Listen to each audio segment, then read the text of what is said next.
ছোটোবেলার একটা সময় অনেক মিস করি। কোন সময়টা জানেন? এই যে এখন ডিসেম্বর মাস, শীত শীত ভাব, এই সময় যখন পরীক্ষা শেষ হয়ে যেত, মা দেখতাম আমাদেরকে সব ভাই বোনদেরকে গুছিয়ে নিয়ে নানির বাড়িতে চলে যেত বেড়াইতে। কিন্তু ওই সময়টা এখন আমাদের মাঝে আর হয় না।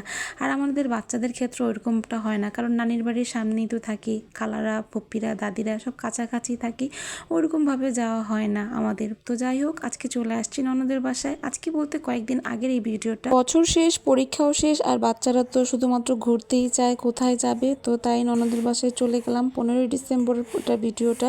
15ই ডিসেম্বর পরীক্ষা শেষ হয়েছে, আর সেদিন রাত্রের বেলায় চলে গেছি ননদের বাসায়। আর ঢাকার কাছাকাছি কেরানীগঞ্জ, মাত্র 1 ঘন্টা সময় লাগে।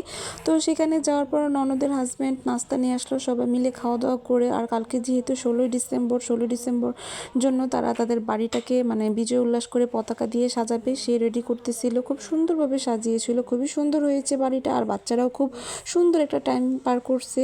আর বিশেষ করে ঢাকার ভিতরে তো 16ই ডিসেম্বর প্রত্যেকটা বাড়িতে পতাকা লাগাইতেই হবে, তা না হলে তো মনে হয় যে বিজয়ের কোনো উল্লাসই পালন করা হয় না। আর যাই হোক, খুব সুন্দরভাবে বাচ্চারা একটা সুন্দর সময় পার করছে, এটাই হচ্ছে সবচেয়ে বড় বিষয়। রাত্রে খাওয়া দাওয়া করে ঘুমাইতে ঘুমাইতে প্রায় 3টা বেজে গেছে। তো সকালবেলা ঘুম থেকে উঠেই দেখি আমার শাশুড়ি আবার রান্নাবান্না করতেছে, সাথে ননদও রান্নাবান্না নিয়ে অনেক ব্যস্ত। আর আমাকে তো কিছুই করতে দেয় নাই, তারা নিজেরাই একাই 100 কী করবো। আর এত খাবার তো খাওয়াই যায় না। আমি তো বলতেছি, তুমি কি আমাকে একদিনে খাইয়েই সব মাইরা ফেলাইবানি? আমার বাচ্চারাও তো তার পপ্পির ভালোবাসা দেখে একদম মানে কি আর বলবো, খুবই খুশি হয়ে গেছে। বাচ্চারা তো এতটা যাওয়া হয় না, যাই হোক যতটুকু সময় পাই বা গেলাম, এটাই হচ্ছে সবচেয়ে মানে খুশির একটা বিষয়। একসাথে সবাই মিলে কম বেশি ভালোই খাওয়া দাওয়া করলাম। তো ননদ তো অনেক আইটেম রান্না করছে। তো এটা হচ্ছে চিংড়ি বেলা চাও, একটা ভর্তার আইটেম করছে। এটা কিন্তু খুব সুন্দর করে একটা রেসিপি দিয়ে খাইয়েছিলাম আপনাদেরকে। শুরু থেকে অনেকেই বলছিলেন আপু এটাকে একটা রিচ দেওয়ার কারণে। তারপর এটা হচ্ছে চিংড়ির বড়া করছে, তারপর পোলাও করছে, আর কত আয়োজন করছে কি আর বলবো। রূপচাঁদা মাছ রান্না করছে, মুরগির রোস্ট, গরুর মাংস, সালাদ, তারপরে আরও যা বলে না কেন। এখন জাস্ট আমার নন্দনদের হাজব্যান্ড জিজ্ঞেস করতেছে ভাবিকে বলো যে কি খাবে। আমি বলতেছি তোমরা তো সবই আইটেম খাওয়াই দিছো, আমি যে তোমাকে বলবো যে এই আইটেমটা খাবো সেটার তোর বাদ রাখো নাই। তো যাই হোক, খুব সুন্দর, বাচ্চারা তো খুব মহা খুশি। আসলে অনেক দিন পর যদি কারো যাওয়া হয়।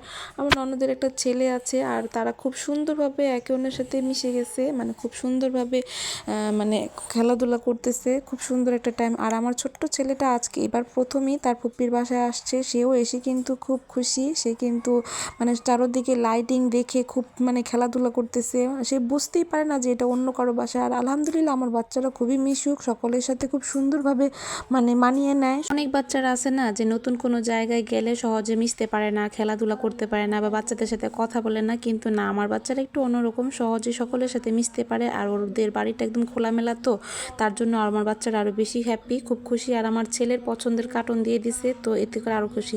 তো আমার বাচ্চারা যেমন ভিডিও দেখলে হাই গাইস বলে, তো আমার ননদের ছেলেটা একটু পর এসে বলতেছে হাই গাইস। আর আমার ছেলেটাকে কার্টুন দিয়ে দিছে, তো সে তার পছন্দের কার্টুন দেখতেছে আর খেলাধুলা করতেছে। আর বাচ্চাদের পেট ভরা থাকলে আর যদি একটু বিনোদন পায়, তারা কিন্তু বাবা মার সামনেও আসে না, তারা মহা খুশি হয়ে যায়। এই ডিসেম্বর মাসে 3 তারিখে আমার ছেলের 1 বছর হয়েছে। তো এই 1 বছরের ভিতরে এখন পর্যন্ত কারো বাসায় গিয়ে এক রাতও থাকে নাই। তার ফুপ্পির বাসায় প্রথম মানে রাত কাটাইলো পরিবারের সাথে। তো এই মাসের 11 তারিখে আমার ননদের ছেলেরও জন্মদিন গিয়েছিল। তো সেখানে তখনও বাড়িঘর খুব সুন্দরভাবে সাজিয়েছিল, আমরা তখন আসি নাই। তো যাই হোক, আজকে আপনাদের সাথে আমার বাচ্চাদের একটা ভ্রমণ কাহিনী শেয়ার করলাম, আমার ননদের বাড়িটাও ঘুরে ফিরে দেখাইলাম। কার কাছে ভিডিওটা কেমন লাগছে, যদি ভালো লেগে থাকে অবশ্যই একটা কমেন্টস করে যাবেন। তাহলে আজকে এই পর্যন্তই, ভিডিওটা আর বড় করব না। পরবর্তীতে কোনো এক ভিডিওতে আবার দেখা হবে। সবাই ভালো থাকবেন, আল্লাহ হাফিজ, বাই বাই, আসসালামু আলাইকুম।